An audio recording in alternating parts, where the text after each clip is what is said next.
Switching classes in any game can be an exciting experience, but if you're a free-to-play player, it can also be risky, especially if you don't have the proper knowledge or the zenny to back it up. The meta might tell you that a certain class is the way to go, but blindly chasing those trends can leave you stuck in a grind, spending resources that could have been used elsewhere. If you're not careful, switching classes without planning ahead can cost you big in both time and money. In this video, I'm going to talk about how to avoid that trap, specifically when switching to a class like Warlock. I'll walk you through some key equipment and items you'll need, plus the strategies that can give your Warlock build a huge boost right off the bat. I'll also share exactly how much zenny I spent to make my transition smoother and more efficient. If you're thinking about switching classes, especially to something as demanding as Warlock, you'll want to pay attention to these tips, because it's easy to waste a lot of zenny and get caught up in the rush without a clear plan. Before we dive in, just a quick word from our sponsor. Tired of your phone's limitations? Or perhaps your PC struggles with demanding emulators? LD Cloud offers the solution. A pure cloud-based Android system that runs on powerful servers, freeing you from devices' limitation. No need for high-specs computer or mobile phone. Your game will be installed on their server, not on your device. You can run multiple apps and games simultaneously with no problem. You can run games 24/7, play anytime, anywhere, without worrying about your battery. LD Cloud's cross-platform feature lets you switch between devices seamlessly. Never miss out on those experience points, grind wherever you go. Try it, register now. Let's be real. If you're a free-to-play player, chasing the meta can actually hurt your progress more than help it. First of all, it's expensive. There's a big chance your zenny won't be enough to keep up, and if you're forcing it, you'll end up splitting your resources across too many things. That slows down your overall progress. Second, the meta always changes. Once the devs drop a new patch or release new content, there's a chance that the meta will change again. Suddenly, the stuff you just invested a ton into, it's no longer optimal. That might be okay if you're a spender and can just top up, but if you're fully F2P, it's really something you need to think through carefully. Now, I want to show you a clip. This is from an instance where an assassin cross carried our whole team. Now, we all know assassin isn't considered meta right now, but if you watch the video, you'll see, with just one tank backing him up, he handled the boss by himself. The point is, every class has its strengths and weaknesses. You don't always need to be meta to be effective. What matters is how well you understand your class and how you build around it. Sometimes, you just need to accept your class's limitations. No class can do everything. That's why the game has a multi-job system. It's designed so that eventually, we'll unlock all classes and use them depending on the situation. But trying to chase the meta build on every class you unlock? That's a whole different grind, and it's not ideal for most F2P players. Let's go back to the Law Style video. This clip is important. Not because I dealt the highest damage, actually this is still low, but because it shows something more valuable. If your party has members with auto-attack builds, like the Assassin Cross or auto-attack Rune Knight in that clip, then the Sorcerer's Master skill becomes super useful. You can clearly see how my damage spiked during that run. That's the key. It's all about understanding how your build works with the rest of your team. Now, if you're having a hard time finding auto-attack players in random parties, try creating your own party instead. Look for teammates who are using auto-attack builds. That way, you can actually build around each other and get the most out of your master skill. And if you still can't find anyone, well, that just brings us back to what I said earlier. The game's meta is always changing, and no single class can do everything. Sometimes, you just have to accept that, and adapt from there.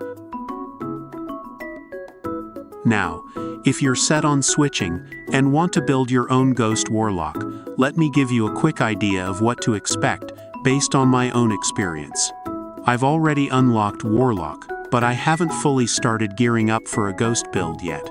A few pieces could be picked up here and there, but honestly, it's already clear that even 300 million Zenny wouldn't be enough to make it work the way it's supposed to.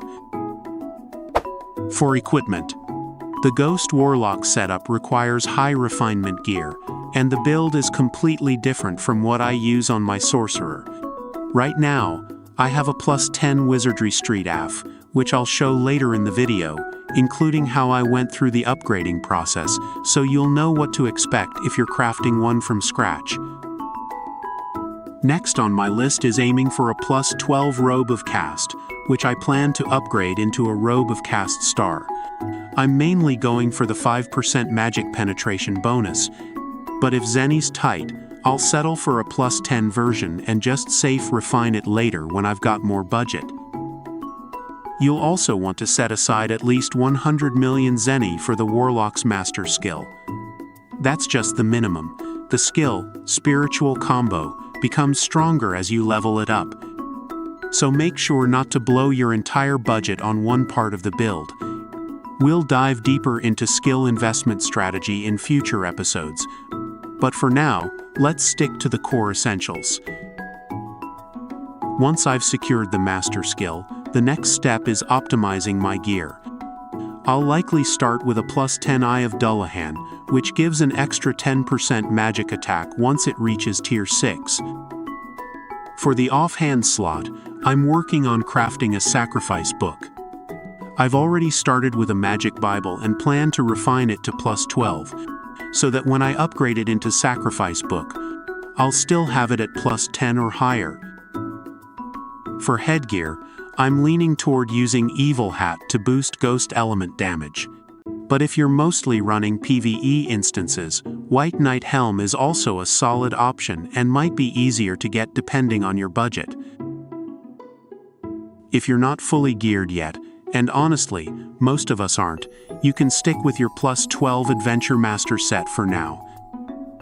For your offhand, cloak, boots, and accessories, Rift gear is a good temporary option. It gets the job done while you're still saving up. Just upgrade your gear little by little as you earn more Zenny, and work your way toward your ideal endgame build. For cards. Cards also play a big role in this build. You'll want a Telepathy Amplification card to get that 20% bonus damage when using White Imprison. Harpy card to increase the damage of your soul expansion. Firebird Cheery cards to increase your Ignore Magic defense. Other cards that increase magic attack like Zipper Bear Star and Familiar Star card are worth investing. And of course, don't forget about the materials needed to tier up your equipment along the way. For deposits. When it comes to guild deposits and overall stats, there's a big difference between an auto-attack sorcerer and a warlock build. Warlocks are full casters, so they need a high amount of Ignore Magic defense and a lot of casting speed. On the other hand, sorcerers have mental agitation, which helps bypass magic defense naturally, so we don't need to worry about that as much.